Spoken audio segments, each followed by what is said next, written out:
ಭವಿಷ್ಯತ್ ಕಾಲಗಳಲ್ಲಿ ಸರ್ವಶಕ್ತನು ಆಗಿದ್ದೇನೆ ಎಂದು ದೇವರಾದ ಕರ್ತನು ಹೇಳುತ್ತಾನೆ ಎಂದು ದೇವರಾದ ಕರ್ತನು ಹೇಳುತ್ತಾನೆ. ನೋಡ್ತಾ ಇದ್ರಮ್ಮ, ಈ ಲೋಕದಲ್ಲಿ ನಾವು ನೋಡ್ತಾ ಇದ್ದೀವಿ ದೇವರುಗಳು ಎಷ್ಟು ಜನ, ಎಷ್ಟು ಎಷ್ಟು ನಮೂನೆ ಇದ್ದಾರೆ. ದೇವರು ನಂಬಿರೋ ದೇವರು ಮಕ್ಕಳು ಹೇಗಿದ್ದಾರೆ ಅಂದರೆ 3 ವಿಧವಾದ ನಂಬಿಕೆಯುಳ್ಳ ಮನುಷ್ಯರಿದ್ದಾರೆ. 3 ಗುಂಪುಗಳು. ಒಂದು 3 ಕೋಟಿ ದೇವರುಗಳಂತ ಅವ್ರನ್ನೇನಂತ ಕರೀತಾರೆ ಅಂದರೆ ಅನೇಕ ದೇವರುಗಳು. ಏನಂತ ಕರೀತಾರೆ ಅವ್ರನ್ನ? ಅನೇಕ ದೇವರನ್ನ ನಂಬುವ ಜನ. ಇನ್ನೊಂದು ಗುಂಪು ಐತೆ ಏಕ ದೇವರು. ಇನ್ನೊಂದು ಗುಂಪು ಐತೆ ಏಕ ದೇವರನ್ನು ನಂಬುವ ಜನ ಗುಂಪು. ಇನ್ನೊಂದು ಗುಂಪು ಐತೆ ದೇವರೇ ಇಲ್ಲ. ದೇವರೇ ಇಲ್ಲ. ನಿಮ್ಮನ್ನು ನೀವು ಪರೀಕ್ಷೆ ಮಾಡಿಕೊಂಡ್ರಿ, ಯಾವ ಗುಂಪಿಗೆ ಸೇರಿದ್ದೀರಿ ನೀವು? ಅಕ್ಕ ಯಾವ ಗುಂಪಿಗೆ ಸೇರಿದ್ದಾಳೆ? ಯಜಮಾನ ಯಾವ ಗುಂಪಿಗೆ ಸೇರಿದ್ದಾರೆ? ಮಗಳು ಯಾವ ಗುಂಪಿಗೆ ಸೇರಿದ್ದಾಳೆ? ಚಿಕ್ಕ ಮಗಳು. ಒಂದು ಓಟು ಬಂದ್ಬಿಡ್ತು, ಒಬ್ಬರೇ ದೇವ್ರು ಅಂತ ಹೇಳಿ ಒಬ್ರು ಹೇಳ್ಬಿಟ್ರು. ಹೌದಲ್ಲ? ಹೌದಾ?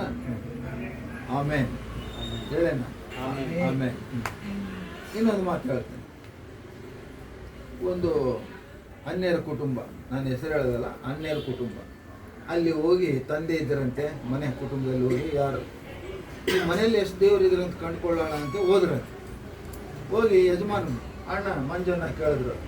ಅದೇ ಥರ ಮನೆ ಯಜಮಾನ ನಮ್ಮ ದೇವರು ದೇವರು ಗುಡ್ಡದ ಮೇಲೆ ಇದ್ದಾನೆ ಅಂತ ಹೇಳ್ಬಿಟ್ಟು ಅಮ್ಮನ ಕೇಳಿದ್ರಂತೆ. ಅಮ್ಮ, ನಮ್ಮ ದೇವರು ಅಲ್ಲಿ ಇದರಲ್ಲಿದ್ದಾಳೆ, ದೇವಿ ಮುಖಾಂಬಿಕಾ ಅಂತ ಹೇಳಿದ್ರು. ದೊಡ್ಡ ಮಗನ ಕೇಳಿದ, ಅವನು ಆಂಜನೇಯ, ನಾನು ಪೈಲ್ವಾನ್ ಅನ್ನಂತೆ. ಮಗಳನ್ನ ಕೇಳಿದ, ನಾನು ರಾಘವೇಂದ್ರ, ನಾನು ಪೂಜೆ ಮಾಡ್ತೀನಿ ಅಂದ್ಲ. ಮನೆ ಮಂದಿ ಎಲ್ಲರೂ ಕೇಳಿದ್ರಂತೆ. ಒಬ್ಬೊಬ್ಬರು ಒಂದು ದೇವ್ರನ್ನ ಹೇಳಿದ್ರಂತೆ. ಎಷ್ಟು ಮಂದಿ ಆದ್ರೆ ದೇವರು? ಆ ಮನೆಯಲ್ಲಿ ಎಷ್ಟು ಮಂದಿ ಇದ್ರೆ ಅಷ್ಟು ಮಂದಿ ದೇವರಾದ್ರು. ಏನಾಯ್ತು ಈಗ? ಅನೇಕ ದೇವರು. ನಂಬ್ತೀರಾ? ಈಗ ಕ್ರೈಸ್ತ ಕುಟುಂಬಕ್ಕೆ ಹೋದ್ರಂತೆ. ತಂದೆನ ಕೇಳಿದ್ರಂತೆ, ನಿಮ್ಮ ದೇವ್ರು ಯಾರಪ್ಪ ಅಂತಂದ್ರೆ ಏಸಪ್ಪ. ತಾಯಿನ ಕೇಳಿದ್ರಂತೆ, ನಿಮ್ಮ ದೇವ್ರು ಯಾರು ಅಂದ್ರೆ ಏನು ಹೇಳಿದ್ರು? ಅಮ್ಮ ಏನು ಹೇಳಿದ್ರು? ಏಸಪ್ಪ. ದೊಡ್ಡ ಮಗನ ಕೇಳಿದ್ರು, ನಿಮ್ಮ ದೇವ್ರು ಯಾರು ಅಂತ. ದೊಡ್ಡ ಮಗಳನ್ನ ಕೇಳಿದ್ರು. ಆ ಮನೆ ಮಂದಿನ ಎಲ್ಲಾರು ಕೇಳಿದ್ರು. ಏನ್ ಹೇಳಿದ್ರು? ಅಲ್ಲಿಗೆ ಏನಾಯ್ತು? ಅದು ಏಕ ದೇವರನ್ನ ಆರಾಧನೆ ಮಾಡುವ ಕುಟುಂಬ. 2 ನಮೂನೆ ಆದ್ರು. ಈಗ 2 ಗುಂಪುಗಳಾದ್ರು. ಒಂದು ಏಕ ದೇವರು, ಇನ್ನೊಂದು ಅನೇಕ ದೇವರು. 3ನೇ ಗುಂಪು, ಎಲ್ಲಿದ್ದಾನೆ ದೇವರು? ಯಾವನ್ ದೇವರು? ಅವನು ಒದಿತಿನ ಅವನ್ನ ಅನ್ನೋರಿದ್ದಾರೆ. ದೇವ್ರನ್ನ ಬೈಯೋರಿದ್ದಾರೆ. ಅವರು ದೇವರನ್ನ ನಂಬಿಕೆ ಇಲ್ಲ ಅವರಿಗೆ, ನಾಸ್ತಿಕರು. ಹೌದಲ್ವಾ? ಈ 3 ಗುಂಪುಗಳಿರುವಂತಹ ಈ ಪ್ರಪಂಚದಲ್ಲಿ ಮತ್ತೆ ದೇವರು ತಾನೇ ತನ್ನನ್ನು ಪ್ರತ್ಯಕ್ಷ ಮಾಡಿಕೊಳ್ಳಬೇಕು, ಆತನು ಕಾಣಿಸ್ಕೊಳ್ಬೇಕು, ಆತನು ರುಜುಪಡಿಸ್ಕೊಳ್ಬೇಕು. ದೇವರು ಅಂತ ದೇವರನ್ನ ನಾವು ಆರಾಧನೆ ಮಾಡಬೇಕು. ಸುಮ್ಮನೆ ಹೋಗಿ ಇದು ಹೊಸ ಫ್ರಿಜ್ ಬಂದೆ, ಇದಕ್ಕೆ ಹಚ್ಚೋದು, ಹೂ ಹಾಕೋದು, ನಮಸ್ಕಾರ ಮಾಡೋದು, ಪೂಜೆ ಮಾಡೋದು. ಹೊಸ ಟಿವಿ ಬಂದ್ರೇನು, ಹೊಸ ಮೊಬೈಲ್ ಬಂದ್ರೇನು, ಹೊಸ ಮೋಟರ್ ಬೈಕ್ ತಂದ್ರೆ, ಹೊಸ ಕಾರ್ ತಂದ್ರೇನು, ಇವುಗಳಿಗೆ ಪೂಜೆ ಮಾಡೋ ಜನ ಇರುವಂಥ ಪ್ರಪಂಚದಲ್ಲಿ ಅವು ದೇವರುಗಳಲ್ಲ. ಅದು ಏನು ಮಾಡಲಿಕ್ಕೆ ಸಾಧ್ಯ ಇಲ್ಲ. ಅದರಲ್ಲಿ ಯಾವ ಶಕ್ತಿ ಇಲ್ಲ. ಈ ಮಾತು ಈಗ ಓದಿದ್ದೀನಿ. ಏನಂತ? ಆ ದೇವರು, ಒಬ್ಬ ದೇವರು ಇದ್ದಾನಂತ. ಆತನು ಸರ್ವಶಕ್ತಿಯುಳ್ಳ ದೇವರು. ಎಷ್ಟು ಶಕ್ತಿಗಳಿದಾವಂತ ಆತನಿಗೆ? ಸರ್ವ ಅಂದ್ರೇನು? ಎಲ್ಲವೂ. ಈ ಶಕ್ತಿ ಐತೆ, ಆ ಶಕ್ತಿ ಇಲ್ಲ ಅನ್ನಂಗಿಲ್ಲ. ಯಾವ ಶಕ್ತಿ ತೋರಿಸಿ ಆ ಶಕ್ತಿ ದೇವರಲ್ಲಿದೆ. ಸರ್ವಶಕ್ತನಾದ ದೇವರು. ಆ ದೇವರು ಯಾರು ಅಂದ್ರೆ ವಾಕ್ಯ ಹೇಳ್ತದೆ ಇವತ್ತು, ಆತನೇ ಯೇಸು ಕ್ರಿಸ್ತನು. ಆತನ ಇನ್ನೊಂದು ರೂಪದಲ್ಲಿ ಏನು ಕರೀತಾರೆ ಅಂದ್ರೆ ಆದಿ ಸಂಭೂತನು ಅಂತ ಕರೀತಾರೆ. ಏನಂತ ಕರೀತಾರೆ? ಆದಿ ಅಂದ್ರೇನು? ಆದಿ ಅಂದ್ರೆ ಆರಂಭ. ಈಗ ವಾಕ್ಯದಲ್ಲಿ ಹೇಳಿತ್ತು, ಅಲ್ಪ ಒಮೇಗ, ಆರಂಭ ಮುಕ್ತಾಯ, ಆದಿಯು ಅಂತ್ಯವು ಎಲ್ಲ ಅವರಲ್ಲೇ ಇದೆ. ಅವರಲ್ಲೇ ಸೃಷ್ಟಿ ಐತೆ, ಅವರಿಂದನೇ ಸೃಷ್ಟಿ ಆಯಿತು ಅಂತ ದೇವರು ಯೇಸು ಕ್ರಿಸ್ತನಂತ ಬೈಬಲ್ ಹೇಳ್ತದೆ. ಈ ಬೈಬಲು ಇವತ್ತಿನ ದಿನ ದೇವರ ಮಾತುಗಳು. ಬೈಬಲ್ ಅಂದ್ರೆ ನಮ್ಮ ದೇವರ ಮಾತುಗಳು. ಈ ಬೈಬಲ್ ಮನೆಯಲ್ಲೆಲ್ಲ ಇಟ್ಟರೆ ಬೈಬಲ್ ಮೇಲೆ ಪೆನ್ನು ಕೂಡ ಇಡಬಾರ್ದು, ಬಗ್ಲಿಕ್ಕೆ ಇಟ್ಕೋಬೇಕು. ಯಾಕಂದ್ರೆ ಎಲ್ಲ ನಾಮಗಳಿಗಿಂತಲೂ ಯೇಸುವಿನ ನಾಮ ಉನ್ನತವಾದ ನಾಮ. ಎಲ್ಲ ನಾಮಗಳಿಗಿಂತಲೂ ಯೇಸುವಿನ ನಾಮ ಶ್ರೇಷ್ಠವಾದ ನಾಮ. ಎಲ್ಲ ನಾಮಗಳಿಗಿಂತಲೂ ಯೇಸುವಿನ ನಾಮ ಸರ್ವಶಕ್ತಿಯುಳ್ಳ ನಾಮ ಅಂತ ದೇವರು ಯೇಸು. ಇಂಡಿಯಾದಲ್ಲಿ ಯೇಸು ಕ್ರಿಸ್ತ ಅಂದರೆ ದೇವರಂತ, ಜಪಾನಲ್ಲಿ ಯೇಸು ಕ್ರಿಸ್ತ ಅಂದರೆ ದೇವರಂತಾರೆ, ರಷ್ಯಾನಲ್ಲಿ ದೇವರಂತಾರೆ, ಅಮೇರಿಕಾದಲ್ಲಿ ದೇವರಂತಾರೆ, ಫ್ರಾನ್ಸ್, ಇಂಗ್ಲೆಂಡ್, ಎಲ್ಲೆನ ಪ್ರಪಂಚದಲ್ಲಿ ಹೋದರೆ ಯೇಸು ಕ್ರಿಸ್ತನನ್ನ ದೇವರು ಅಂತ ಒಪ್ಪುತ್ತಾರೆ, ನಂಬುತ್ತಾರೆ, ಆತನನ್ನ ಹಿಂಬಾಲಿಸ್ತಾರೆ. ಹಲ್ಲೆಲೂಯಾ. ಹಾಗಾಗಿ ಯೇಸು ಕ್ರಿಸ್ತನು ಈಗ ಏನಾದರೂ ಅಂದ್ರೆ ನಿಜವಾದ ದೇವರು ಹೇಳ್ಬೇಕು. ಯೇಸು ಕ್ರಿಸ್ತನು ನಿಜವಾದ ದೇವರು. ಎರಡನೇದು ಸತ್ಯವಾದ ದೇವರು. ಆಮೇಲೆ ಯೇಸು ಕ್ರಿಸ್ತನು ನಮ್ಮನ್ನು ಕಾಯುವ ದೇವರು, ಕಾಪಾಡುವ ದೇವರು. ನಮ್ಮನ್ನು ಕಾಯುವ, ನಮ್ಮನ್ನು ಆತನು ಕಾಯಬೇಕು, ಕಾಪಾಡಬೇಕಂದ್ರೆ ನಾವೇನ್ ಮಾಡಬೇಕು? ಅವನು ಹಿಂಬಾಲಿಸ್ಬೇಕು. ಅವ್ರಿಗೇನು ಕೊಡೋದು ಬೇಕಾಗಿಲ್ಲ. ಯೇಸಪ್ಪನಿಗೆ ಪ್ರಾರ್ಥನೆ ಮಾಡಿದ್ರೆ ಸಾಕು, ಆತನ ನಮ್ಮನ್ನು ಕಾಯುತ್ತಾನೆ, ಕಾಪಾಡುತ್ತಾನೆ. ಹಲ್ಲೆಲೂಯಾ. ನಮ್ಮನ್ನು ಕಾಯಬೇಕು, ಕಾಪಾಡಬೇಕಂದ್ರೆ ಏನ್ ಮಾಡ್ಬೇಕು? ನಾವು ಮಕ್ಕಳೆಲ್ಲರೂ ಒಳಗಿಂದ ಕೂಡ ಶಬ್ದ ಬರಬೇಕು, ಪ್ರಾರ್ಥನೆ ಮಾಡಬೇಕು. ಏನ್ ಮಾಡ್ಬೇಕಮ್ಮ? ಪ್ರಾರ್ಥನೆ ಮಾಡಬೇಕು. ಬರೇ ಪ್ರಾರ್ಥನೆ ಮಾಡಿದ್ರೆ ಸಾಲದು, ನಂಬಿಕೆಯನ್ನು ಇಟ್ಟುಕೊಂಡು ಪ್ರಾರ್ಥನೆ ಮಾಡಬೇಕು. ನಾನು ಪ್ರಾರ್ಥನೆ ಮಾಡಿದ್ರೆ ನನ್ನ ಪ್ರಾರ್ಥನೆ ಕೂಗು ಕೇಳಿ ನನ್ನ ಪ್ರಾರ್ಥನೆಗೆ ಸದುತ್ತರ ಕೊಡ್ತಾನೆ ಅಂತೇಳಿ ನಂಬಿ ಪ್ರಾರ್ಥಿಸೋದಾಗಿದ್ರೆ ಆತನ ನಮ್ಮನ್ನು ಕಾಯುವ ಆತನಾಗಿದ್ದಾನೆ, ಕಾಪಾಡುವ ಆತನಾಗಿದ್ದಾನೆ. ಮುಂದೆ ದೇವರು ಅವಕಾಶ ಕೊಟ್ಟಾಗ ಕಾಪಾಡುವಿಕೆ ಅನ್ನೋದ್ರ ಬಗ್ಗೆ ನಾವು ಮಾತಾಡೋದು. ಮುಂದೆ ದೇವರಿಗೆ ಸ್ತೋತ್ರವಾಗಲಿ. ಆಮೇಲೆ ಮರೆತು ಹೋಗ್ತಾ ಇದ್ದೀವಿ. ದೇವರಿಗೆ ಸ್ತೋತ್ರವಾಗಲಿ. ಸಂತೋಷ. ಈಗ ಒಂದು ವಾಕ್ಯಕ್ಕೆ ಹೋಗೋಣವೇ? ಈಗ ಆ ವಾಕ್ಯಕ್ಕೆ ನೀವು ಅರ್ಥ ಆಗಬೇಕು ಅನ್ನೋದಾದ್ರೆ ಇದೆಲ್ಲ ಹೇಳ್ಬೇಕಾಗ್ತದೆ. ದೇವರಾಗಿರ್ಬೇಕು, ನಮ್ಮ ಕೂಗು ಕೇಳಿಸ್ಕೊಳ್ಳೋ ದೇವರಾಗಿರ್ಬೇಕು, ನಮ್ಮ ಮೊರೆ ಕೇಳಿಸ್ಕೊಳ್ಳೋ ದೇವರಾಗಿರ್ಬೇಕು. ನಮ್ಮ ಕಷ್ಟ ಕಾಲದಲ್ಲಿ, ನಮ್ಮ ದುಃಖ ಕಾಲದಲ್ಲಿ, ನಮ್ಮ ವ್ಯಸನ ಕಾಲದಲ್ಲಿ, ಚಿಂತೆಯಲ್ಲಿ, ಬಾಧೆಯಲ್ಲಿ, ರೋಗದಲ್ಲಿ ನಮ್ಗೆ ಸಹಾಯ ಮಾಡುವಾತನಾಗಿರಬೇಕು. ಅದು ದೇವರು ರುಜುಪಡಿಸ್ಕೊಳ್ಬೇಕು. ನಾವು ಅದನ್ನ ಕಾಣಬೇಕು, ನೋಡಬೇಕು. ಆವಾಗನೇ ನಮ್ಮ ನಂಬಿಕೆ ಬರೋದಿಲ್ವಾ? ಆ ರೀತಿಯಲ್ಲಿ ಯೇಸು ಕ್ರಿಸ್ತನಂತ ದೇವರು. ಆದ್ರೆ ಆ ಯೇಸು ಕ್ರಿಸ್ತನ ಮುಂದೆ ನಾವು ಹೇಗಿದ್ದೀವಿ? ಯೇಸು ಕ್ರಿಸ್ತನ ಮುಂದೆ ನಾವು ಹೇಗಿದ್ವಿ? ವಾಕ್ಯದಲ್ಲಿ ನೋಡ್ಕೊಳ್ಳೋಣ. ಲೂಕನ ಬರೆದ ಸುವಾರ್ತೆ, ಲೂಕನ ಬರೆದ ಸುವಾರ್ತೆ 9ನೇ ಅಧ್ಯಾಯ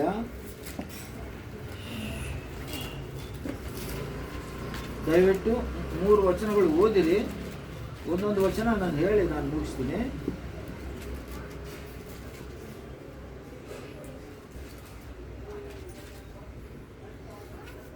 25ನೇ ವಚನ ಓದಿ. 3 ವಚನಗಳಿದಾವೆ, ಆಮೇಲೆ ಓದ್ಕೊಳ್ಳೋಣ. ಒಬ್ಬ ಮನುಷ್ಯನು ಲೋಕವನ್ನೆಲ್ಲ ಸಂಪಾದಿಸಿಕೊಂಡರೆ ತನ್ನನ್ನೇ ಕೆಡಿಸಿಕೊಂಡರೆ ಅಥವಾ ನಷ್ಟಪಡಿಸಿಕೊಂಡರೆ ಅವನಿಗೆ ಪ್ರಯೋಜನವೇನು? ತಮಿಳಲ್ಲಿ ಓದ್ಬೇಕಂತ. மனுஷன் உலகம் முழுவதையும் ஆதாயப்படுத்திக் தன்னை தான் கெடுத்து ನಷ್ಟಪಡಿಸಿனால் ಅವನಿಗೆ ಲಾಭಂ ಎನ್ನ? ಹೌದಲ್ವಾ?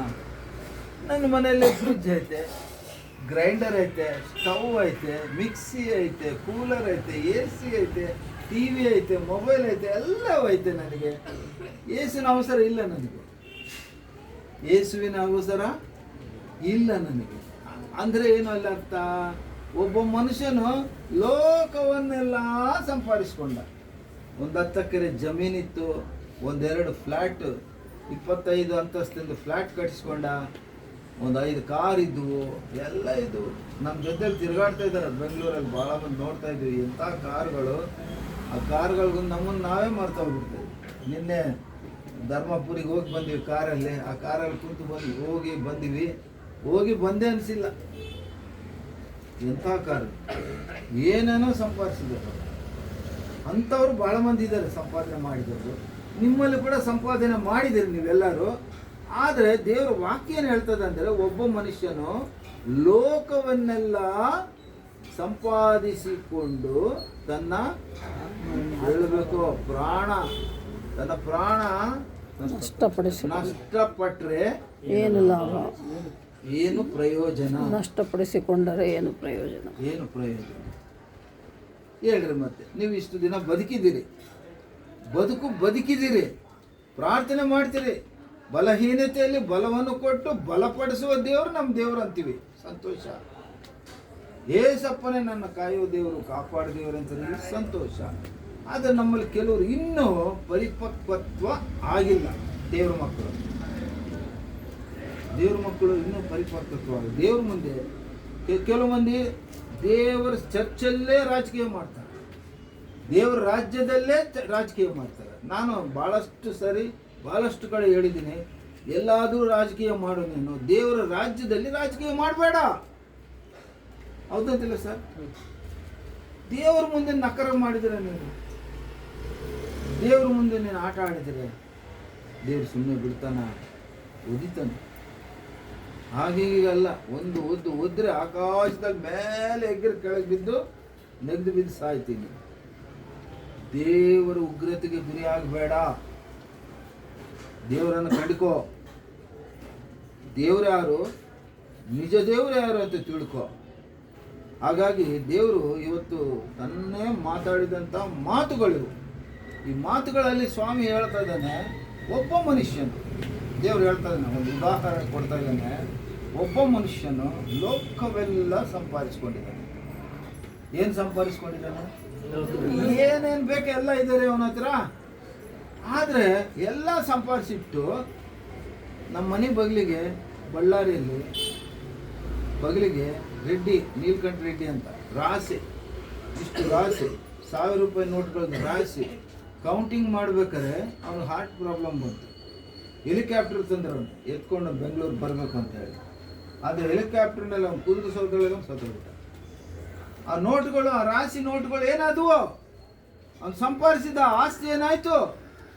ಅವನು ತಾಲೂಕಿಗೆ ಪ್ರೆಸಿಡೆಂಟು ಒಂದು ಪಕ್ಷದಲ್ಲಿ. ಏನಾಯಿತು? ಇವತ್ತು ನಾವೆಲ್ಲರೂ ಆಲೋಚನೆ ಮಾಡಬೇಕು. ನಾವು ದೇವರನ್ನ 2ನೇ ಸ್ಥಾನದಲ್ಲಿಟ್ಟು ಲೋಕವನ್ನು ಮೊದಲನೇ ಸ್ಥಾನದಲ್ಲಿ ಇಡ್ತಾ ಇದ್ದೀವಿ. ದೇವರನ್ನ ಎಂಥ ಸ್ಥಾನದಲ್ಲಿ ಇಡ್ತಾ ಇದ್ದೀವಿ? ಆದರೆ ದೇವರ ವಾಕ್ಯ ಏನು ಹೇಳ್ತದೆ? 1ನೇ ಯೋಹಾನ 2ನೇ ಅಧ್ಯಾಯ 15-16 ವಚನಗಳು ಓದಿರಿ ದಯವಿಟ್ಟು. 1ನೇ ಯೋಹಾನ 2ನೇ ಅಧ್ಯಾಯ 15-16 ವಚನಗಳು ಓದಿರಿ ದಯವಿಟ್ಟು. உலகத்தில் உள்ளவைகளிலும் அன்பு கூறாதிருங்கள். ஒருவன் உலகத்தில் அன்பு கூர்ந்தால் அவனிடத்தில் பிதாவின் அன்பு இல்லை. ஏனெனில் மாம்சத்தின் இச்சையும் கண்களின் இச்சையும் ஜீவனத்தின் பெருமையுமாகிய உலகத்தில் உள்ளவைகள் எல்லாம் பிதாவினால் உண்டானவைகள் அல்ல, அவைகள் உலகத்தினால் உண்டானவைகள். ಕನ್ನಡ. ಲೋಕವನ್ನಾಗಲಿ ಲೋಕದಲ್ಲಿರುವವುಗಳನ್ನಾಗಲಿ ಪ್ರೀತಿಸಬೇಡಿರಿ. ಯಾವನಾದರೂ ಲೋಕವನ್ನು ಪ್ರೀತಿಸಿದರೆ ತಂದೆಯ ಮೇಲಿನ ಪ್ರೀತಿಯು ಅವನಲ್ಲಿಲ್ಲ. ತಂದೆಯ ಮೇಲಿನ ಪ್ರೀತಿ ಅವನಲ್ಲಿ ಇಲ್ಲ. ಲೋಕದಲ್ಲಿರುವ ಸಾಕ್ತಾ ಇದೆ. ಈಗ ಉದಾಹರಣೆ ಮಾತಾಡೋಣ. ಅಮ್ಮ ಇದ್ದಾರೆ, ಇಲ್ಲೇ ಇದ್ದೀನಿ ನಾನು. ನೀನು ಮೊದಲನೇದಾಗಿ ಯಾರನ್ನ ಪ್ರೀತಿಸ್ತೀಯಮ್ಮ ಅಂತ ಕೇಳಿದ್ರೆ ನನ್ನ ಮುಂದೆ ಹೇಳ್ತಾರೆ, ನಾನು ಏಸಪ್ಪನ ಪ್ರೀತಿಸ್ತೀನಿ. ಮಾಮೂಲಾಗಿ ಹೆಂಡತಿಯರು ಬೈಬಿದ್ದು ಗಂಡನ ಪ್ರೀತಿಸ್ತೀನಿ ಅಂತ ಹೇಳ್ತಾರೆ. ಇಲ್ಲ, ಅಮ್ಮ ಹಂಗೆ ಹೇಳಂಗಿಲ್ಲ. ಮೊದಲನೇದಾಗಿ ಏಸಪ್ಪನ ಪ್ರೀತಿಸ್ತೀನಿ ಅಂತ ಹೇಳಿ, 2ನೇದಾಗಿ ನನ್ನ ಪ್ರೀತಿಸ್ತೀನಿ ಅಂತ. ನನ್ನನ್ನು ಕೇಳಿದ್ರೆ ನಾನು ಅಷ್ಟು ಹೇಳ್ತೀನಿ, ಮೊದಲನೇದಾಗಿ ಏಸಪ್ಪನ ಪ್ರೀತಿಸ್ತೀನಿ, ನೆಕ್ಸ್ಟ್ ಹೆಂಡತಿ ಮಕ್ಕಳು. ಮತ್ತು ನಿಮ್ಮನ್ನು ಕೇಳಿದ್ರೆ ಏಸಪ್ಪನೇ ಮುದ್ದಂ ಬಂದು ಇವತ್ತು ಕೇಳ್ದಂತ ತಿಳ್ಕೊಳ್ಳಿ ಪಾಲ್ರಾಜ್ ಅವ್ರನ್ನ. ಮೊದಲನೇದಾಗಿ ನೀನು ಯಾರನ್ನು ಪ್ರೀತಿಸ್ತೀಯಪ್ಪ? ಯಾರನ್ನು ಪ್ರೀತಿಸ್ತೀರಾ? ಏಸಪ್ಪನನ್ನೇ ಪ್ರೀತಿಸ್ತೀಯ? ಇಲ್ಲಪ್ಪ, ನನಗೆ ಮೋಟ್ರ್ ಬೇಕಂದ್ರೆ ಭಾಳ ಇಷ್ಟ, ಮೋಟ್ರ್ ಬೇಕಂತ ಪ್ರೀತಿಸ್ತೀನಿ. ಇಲ್ಲಿದ್ರೆ ನನ್ನ ದೊಡ್ಡ ಮಗ ಇಷ್ಟ, ನಾನು ದೊಡ್ಡ ಮಗನ್ನೇ ಪ್ರೀತಿಸ್ತೀನಿ. ಇಲ್ಲಿದ್ರೆ ನನ್ನ ಹೆಂಡತಿ ಅಂದರೆ ಭಾಳ ಇಷ್ಟ, ಭಾಳ ಅಂದವಾಗಿ ಚಂದವಾಗಿದ್ದಾಳೆ. ನಿಜವಾಗಿ ಅಂದವಾಗಿದ್ದಾಳೆ ಒಬ್ಬರು ಹೆಂಡತಿ. ನಾನು ನೋಡಿದ ಅನುಭವ ಹೇಳ್ತಾ ಇದ್ದೀನಿ. ಇಷ್ಟು ಸುಂದರಿ, ತ್ರಿಪುರ ಸುಂದರಿ, ಅಂದಕತ್ತೆ, ಅಂದ ಚಂದವಾಗಿದ್ದಂಥ ಹೆಣ್ಣು ಮಗಳು ನೋಡಿದ್ರೆ ಆಯಮ್ಮನ ಯಾರಾದರೂ ಕೈಯಿಂದ ಮುಟ್ಟಿದ್ರೆ ಆಯಮ್ಮಗೆ ಏನು ಮೈಲಿಗೆ ಆಗ್ತದೆ, ಡಸ್ಟ್ ಆಗ್ತದೆ, ಅಂಥ ಕಲರ್ಫುಲ್ ಲೇಡಿ. ಒಂದು ಸಾರಿ ಏನಾಯ್ತು, ಆಯಮ್ಮನಿಗೆ ಅಮ್ಮ ಬರ್ತದಂತಾರಲ್ಲ, ಅಮ್ಮ ಬಂದಾಗ ಏನಾಯ್ತು ಗೊತ್ತಾ, ಮುಖ ಎಲ್ಲ ಗುಳಗಳಾಗಿ ಮುಖ ಎಲ್ಲ ಅಂದ ಎಲ್ಲ ಹೋಗ್ಬಿಡ್ತು, ಅಂದ ಇಲ್ಲ. ಈಗ ಆಯಮ್ಮ ಎಷ್ಟು ಬಡಿವಾರ ಮಾಡ್ತಿದ್ಲು, ಆಯಮ್ಮ ಎಷ್ಟು ಗರ್ವ ಪಡ್ತಿದ್ಲು, ನಾನೇ ಅಂದವಾಗಿದ್ದೀನಿ, ಬೇರೆ ಯಾರಿಗೆ ಲೋಕದಲ್ಲಿ ಅಂದ ಚಂದ ಅಂತೇಳಿ ಆಯಮ್ಮ. ನಾವು ಕೆಲವು ಹೆಣ್ಮಕ್ಳು ಕೂಡ ನೋಡ್ತೀವಿ, ಕನ್ನಡಿ ಮುಂದೆ ನಿಂತ್ಕೊಳ್ತಾರೆ, ಗಂಟೆಗಟ್ಟಲೆ ನಿಂತ್ಕೊಳ್ತಾರೆ, ಬಾಚಿದ್ದೆ ಬಾಚಿದ್ದೆ ಬಾಚಿದ್ದೆ ಬಾಚಿದ್ದೆ. ಸುಮಾರು ಜನಕ್ಕೆ ಚುಚ್ಚುತ್ತೆ. ನನಗೆ ಗೊತ್ತಿಲ್ಲ, ದೇವ್ರ ಮಾತಾಡ್ತೀನಿ ನನಗೆ ಗೊತ್ತಿಲ್ಲ ಯಾರು ಇದು ದೇವರು ನನ್ನಿಂದ ಮಾತಾಡ್ತೀನಿ, ಹೌದಲ್ವಾ? ಆ ಥರ ಇರಬೇಡ ಅಂತ ದೇವರು ನಮಗೆ ಇವಾಗ ಲೋಕವನ್ನು ನೀವು ಪ್ರೀತಿಸಬೇಡ, ನಿನ್ನ ಅಂದ ಚಂದವನ್ನು ಪ್ರೀತಿಸಬೇಡ, ನಿನ್ನ ಕಲರನ್ನು ಪ್ರೀತಿಸಬೇಡ. ನಾನು ಎಷ್ಟು ಆಕರ್ಷಣೀಯವಾಗಿದ್ದೀನಿ ಅಂತೇಳಿ ನಿನ್ನ ಮನಸ್ಸಿನಲ್ಲಿರುವಂಥ ಆ ಕೆಟ್ಟು ಆಲೋಚನೆಯನ್ನು ಇವತ್ತು ತೆಗೆದುಬಿಡು. ದೇವರು ನಿನ್ನ ಜೊತೆ ಮಾತಾಡ್ತಾ ಇದ್ದಾನೆ. ಯಾಕಂದರೆ ಅದು ಶಾಶ್ವತವಲ್ಲ, ಅದು ಶಾಶ್ವತವಲ್ಲ. ಮತ್ತೆ ಯಾವುದು ಶಾಶ್ವತ? ಶಾಶ್ವತ ಯಾವುದು ಅಂದ್ರೆ ಏಸಪ್ಪ. ಎಲ್ಲರೂ ಹೇಳ್ಬೇಕು, ಶಾಶ್ವತ ಅಂದ್ರೆ ಏಸಪ್ಪ. ಒಂದು ಮಾತು, ಇನ್ನೊಂದು ಮಾತು ಹೇಳ್ತೀನಿ. ಎಷ್ಟು ವರ್ಷ ನೀವು ಬದುಕ್ತೀರ ಒಬ್ಬೊಬ್ರು? ಬೈಬಲಲ್ಲಿ ನೋಡಿದೀವಿ 800 ವರ್ಷ ಬದುಕಿದ್ದಾರೆ, 400 ವರ್ಷ ಬದುಕಿದ್ದಾರೆ, 100 ವರ್ಷ ಬದುಕಿದ್ದಾರೆ. ಯಾರಾದ್ರೂ ನಿಮ್ಮಲ್ಲಿ ಒಂದು 200 ವರ್ಷ ಬದುಕ್ತೀರಾ ಅಮ್ಮ? ಬದುಕ್ತೀರಾ? ನೀವು ಯಾರಾದ್ರೂ ಒಳಗಿರೋರು ಹೊರಗಿರೋರು ಬದುಕ್ತೀರಾ? ಇಲ್ಲ, ಬದುಕಂಗಿಲ್ಲ. ಮತ್ತೆ ನಿನಗೆ ಯಾಕೆ ಇನ್ನೂ ಆಲೋಚನೆ ಬರ್ತಾ ಇಲ್ಲ? ಈ ಲೋಕದಲ್ಲಿ ನಾವು ಶಾಶ್ವತವಾಗಿ ಬದುಕ್ತೀರಾ? ಇಲ್ಲ. ಮರಣ ಯಾವಾಗ ಸಂಭವಿಸ್ತದೋ ಗೊತ್ತಿಲ್ಲ. ದೇವ್ರ ವಾಕ್ಯ ಹೇಳ್ತದೆ, ನೀರಿನ ಮೇಲೆ ಗುಳ್ಳೆ ಇದ್ದಂಗತ್ತೆ ನಮ್ಮ ಪ್ರಾಣ, ಶಾಶ್ವತವಿಲ್ಲ. ಅದೇ ಬೈಬಲ್ ಏನು ಹೇಳ್ತದೆ ಅಂದರೆ, ನಿನ್ನ ಪ್ರಾಣ ಹೋಗೋದ್ರೊಳಗೆ ನಿಜ ದೇವರನ್ನು ನೀನು ಕಂಡುಕೋ. ನಿನ್ನ ಪ್ರಾಣ ಹೋಗೋದ್ರಲ್ಲಿ ನಿನ್ನನ್ನು ನೀನು ಕಾಪಾಡಿಕೋ. ಯಾಕಂದರೆ ಪ್ರಾಣ ಹೋದರೆ ಎಲ್ಲಿಗೆ ಹೋಗ್ತದೆ? ಪ್ರಾಣ ಎಲ್ಲಿಗೆ ಹೋಗ್ತೀನಿ? ನಿನ್ನ ಆತ್ಮ ಎಲ್ಲಿಗೆ ಹೋಗ್ತೈತೆ? ಬಿಡುಗಡೆ. ಸಾವು ಮರಣ ಅಂದರೆ ಮನುಷ್ಯನಿಗೆ ಬಿಡುಗಡೆ. ಅಂದರೆ ಈ ದೇಹವನ್ನು ಬಿಟ್ಟು ಆತ್ಮ ಹೊರಗಡೆ ಹೋಗಬೇಕಾದ್ರೆ ಅದನ್ನು ಸಾವು ಮರಣ ಅಂತ ಕರೀತಾರೆ. ಈ ದೇಹವನ್ನು ಬಿಟ್ಟು ಹೊರಗೆ ಹೋಗ್ಬಿಡ್ತದೆ. ಎಲ್ಲಿಗೆ ಹೋಗಬೇಕು? ಎಲ್ಲಿಗೆ ಹೋಗ್ತದೆ ಅದು? ಇದನ್ನು ತಿಳ್ಕೊಂಡಿರಬೇಕು. ಬೈಬಲ್ ಪ್ರಕಾರ ಅದು ದೇವರ ನ್ಯಾಯ ತೀರ್ಪಿಗಾಗಿ ಕಾದಿರುತ್ತದೆ. ಎರಡನೇ ಬರೋಣದಲ್ಲಿ ಬದುಕಿರೋ ಸಮಯದಲ್ಲಿ ನೀನು ಎಷ್ಟು ಗಂಟೆ ಕನ್ನಡ ಮುಂದೆ ನಿಂತಿದ್ದೀ? ಎಷ್ಟು ಗಂಟೆ ಅರ್ಧ ಗಂಟೆಗೊಂದು ಬಟ್ಟೆ ಚೇಂಜ್ ಮಾಡಿದೀ? ಎಷ್ಟು ಗಂಟೆ ಸುಳ್ಳು ಮಾತಾಡಿದೀ? ಎಷ್ಟು ಗಂಟೆ ಪ್ರಾರ್ಥನೆ ಆರಾಧನೆ ಅಂದರೆ ಒಂದು 10 ನಿಮಿಷ ಮುಂಚೆ ಬಂದಿದ್ದೀ? ಎಷ್ಟು ಸಮಯ ನೀನು ಪ್ರಾರ್ಥನೆ ಆರಾಧನೆ ಹಾಡುಗಳು ಆದಮೇಲೆ ವಾಕ್ಯ ಸಮಯಕ್ಕೆ ಬಂದಿದ್ದೀ? ಎಷ್ಟು ಸಮಯ ಬರ್ದಂಗಿದ್ದೀ ನೀನು? ದೇವರ ಪ್ರಾರ್ಥನೆ ಅಂದರೆ ದೇವರ ಕೂಟಕ್ಕೆ ನೀನು ಯಾವ ರೀತಿ ಬಂದಿ? ಎಲ್ಲ ವಿಷಯಗಳು ಜೀವ ಗ್ರಂಥದಲ್ಲಿ ಬರೆಯಲ್ಪಡ್ತದೆ. ಎಲ್ಲಿ ಬರೆಯಲ್ಪಡ್ತದೆ? ಜೀವ ಗ್ರಂಥದಲ್ಲಿ. ಅದರ ಹೆಸರು ಇಂಗ್ಲಿಷ್ನಲ್ಲಿ ಬುಕ್ ಆಫ್ ಲೈಫ್ ಅಂತ ಕರೀತಾರೆ. ಏನಂತ ಕರೀತಾರಮ್ಮ? Book of life. ಅದು ಜೀವ ಗ್ರಂಥ, ಅದಕ್ಕೆ ಜೀವ ಇದೆ. ಎಲ್ಲ ಯುಗಗಳಲ್ಲಿ ಆ ಪುಸ್ತಕ ಇರ್ತದೆ ದೇವರ ಹತ್ರ. ಅದರಲ್ಲಿ ನಮ್ಮ ಚರಿತ್ರೆನೇ ಬರೆದಿಟ್ಟಿರ್ತದೆ. 139ನೇ ಕೀರ್ತನೆ 16ನೇ ವಚನದಲ್ಲಿ ಬರೆಯಲ್ಪಟ್ಟಿದೆ, ನಾವು ತಾಯಿ ಗರ್ಭದಲ್ಲಿ ಜನ್ಮ ತೆಗೆದುಕೊಳ್ಳುವಾಗ ಒಂದು ಪತ್ರನೇ ನಮ್ಮ ಕೈಯಲ್ಲಿ ತೆಗೆದುಕೊಂಡು ಬರ್ತೀವಂತೆ. ಯಾವಾಗ ಹುಡ್ತೀವಿ, ಯಾವ ಊರಲ್ಲಿ ಹುಡ್ತೀವಿ, ಯಾವ ಸಮಯದಲ್ಲಿ ಹುಡ್ತೀವಿ, ಯಾವ ಆಸ್ಪತ್ರೆಯಲ್ಲಿ ಹುಡ್ತೀವಿ, ಯಾವ ಮಾಸದಲ್ಲಿ ಹುಡ್ತೀವಿ, ಯಾವ ಸಮಯದಲ್ಲಿ ಹುಡ್ತೀವಿ, ಇವೆಲ್ಲ ಯಾವಾಗ ಹೋಗ್ತೀನಿ, ಯಾವ ರೀತಿ ಬದುಕ್ತೀವಿ, ಎಲ್ಲ ವಿಷಯಗಳು ಅದರಲ್ಲಿ ನೀವು ಬರ್ಕೊಂಡು ಆ ಚಾರ್ಟ್ ತಗೊಂಡು ನೀವು ಬರೋದು. ಈ ಲೋಕದಲ್ಲಿ ಜನ್ಮ ತೆಗೆದುಕೊಂಡು ಬರೋದು, ಅದರಂತೆ ನಡೆಯೋದು, ದೇವ್ರ ಇಚ್ಛೆದಂತೆ ನಡೆಯೋದು. ತೆಲುಗಿನಲ್ಲಿ ಒಂದು ಹಾಡೈತೆ, ಎన్ని ತಲಿಚಿನ ಏದಿ ಅಡಿಗಿನ ಜರಿಗೇರಿ ಚಿತ್ತಮೇ ಪ್ರಭುವ. ಚಿತ್ತಮೇ ಪ್ರಭುವ. ಎಷ್ಟು ಚೆನ್ನಾಗಿದೆ ಅದು ಹಾಡು. ದೇವರಿಗೆ ನಂಬಿಕೆ ಇಟ್ಟರೆ, ನಂಬಿಕೆ ಅಷ್ಟೇ ಇಟ್ಬಿಟ್ಟು ಸ್ವಲ್ಪ ಅಲ್ಪ ನಂಬಿಕೆ ಇಟ್ಬಿಟ್ಟು ದೇವ್ರಿಗೆ ನಾವು ಕುರಿ ಕೊಡೋಣ ಬಿಡು, ಕೋಳಿ ಕೊಡೋಣ ಬಿಡು, ಒಂದು 10 ಮಂದಿಗೆ ಪ್ರಾರ್ಥನೆ ಇಟ್ಟು ಊಟಕ್ಕೆ ಹಾಕೊಂಡು ಬಿಡು, ಪಾಸ್ಟ್ರು ಬಂದಾಗ ಏನೋ ಒಂದು ಸ್ವಲ್ಪ ಹೆಚ್ಚಿಗೆ ಕಾಣಿಕೆ ಕೊಡೋಣ ಬಿಡು, ಇವೆಲ್ಲ ದೇವ್ರ ಮುಂದೆ ನಡೆಯಲಿಲ್ಲ. ದೇವರ ಮುಂದೆ ಜಜ್ಜಲ್ಪಡುವ ಹೃದಯದವರಾಗಿರಬೇಕು. ಎಂಥವರಾಗಿರಬೇಕು? ಅಂದ್ರೆ ತೆಲುಗಿನಲ್ಲಿ ಹೇಳ್ತಾರೆ, ವಿರಿಗಿ ನಲಿಗಿನ ಮನಸ್ಸು. ದೇವರ ಮುಂದೆ ನಾವು ದೀನತ್ವದಂದಿರಬೇಕು. ದೀನತ್ವ ಅಂದ್ರೆ ಏನು? ದಿಕ್ಕಿಲ್ಲದವ್ರು ಇದ್ದಂಗೆ ಇರಬೇಕು. ಆತ್ಮಿಕವಾಗಿ ಭಿಕ್ಷುಕರಾಗಿರಬೇಕು. ನಾವು ಹೇಗಿರ್ಬೇಕು? ಆತ್ಮಿಕವಾಗಿ ಅನ್ಬೇಕು. ಬರೀ ಭಿಕ್ಷುಕರು ಅಂದ್ರೆ ಅಪ್ಪ ಕೊಡು ಅನ್ನಂಗಾಗ್ಬಿಡ್ತಾರೆ, ಹಂಗ ಬೇಡ. ಆತ್ಮಿಕವಾಗಿ ಎಲ್ಲರೂ ಹೇಳ್ಬೇಕು.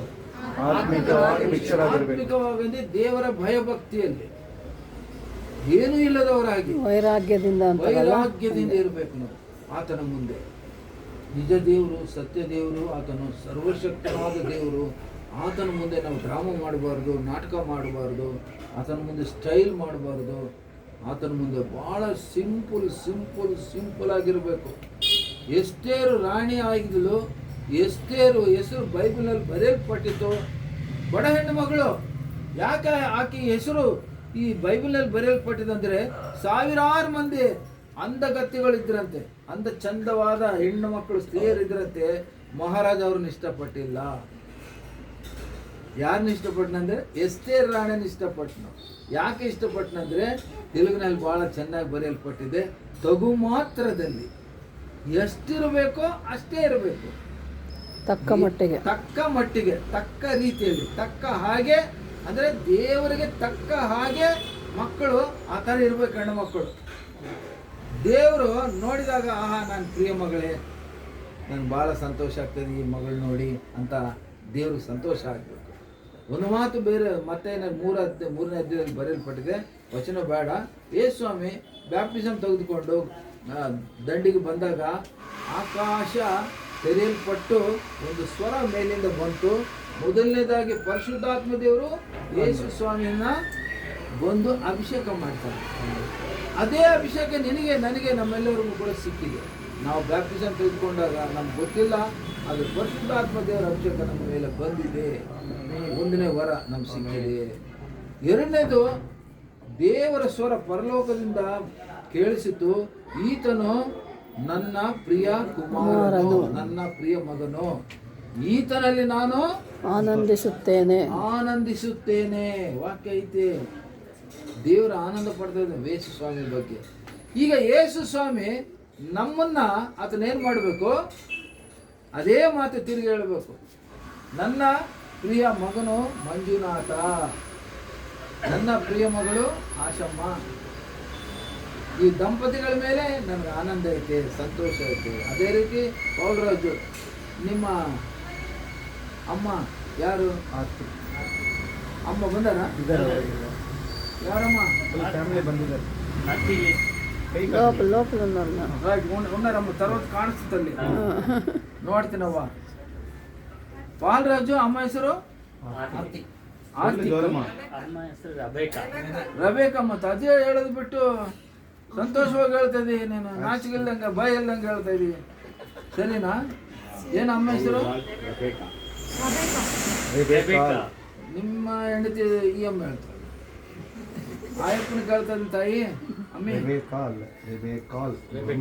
ರಬೇಕ.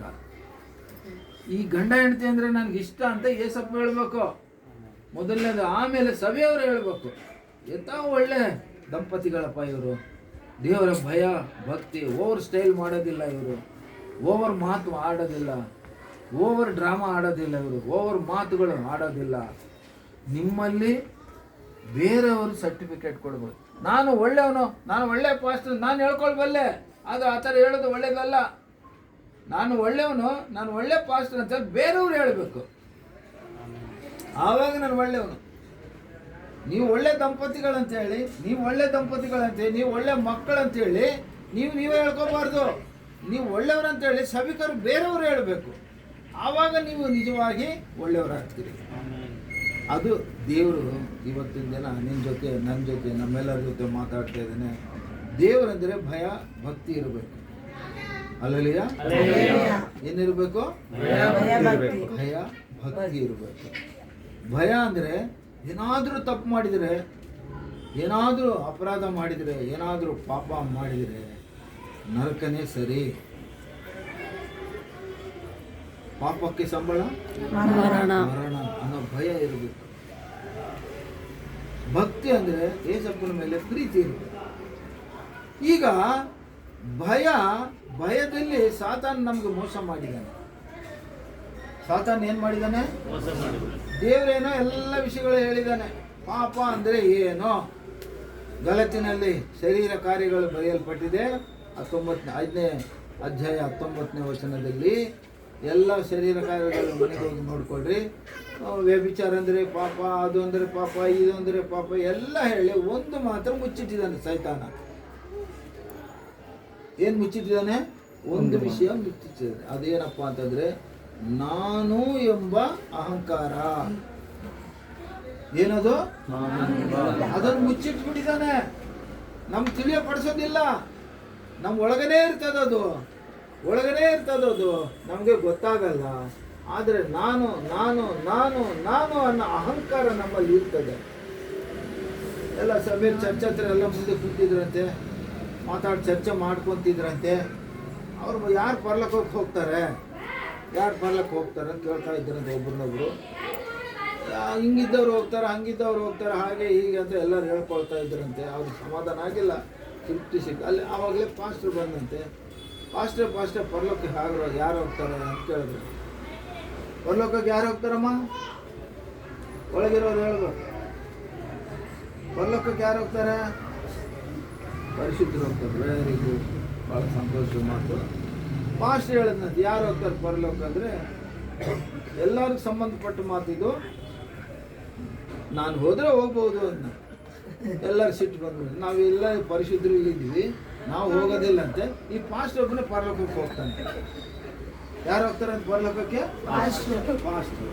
ಪಾಸ್ಟ್ ಹೇಳಿದ್ದು ಇವರು ಆತ್ಮಿಕವಾಗಿ ತಗೊಂಡಿಲ್ಲ, ಇವರು ಲೋಕ ರೀತಿಯಲ್ಲಿ ತಗೊಂಡ್ರು.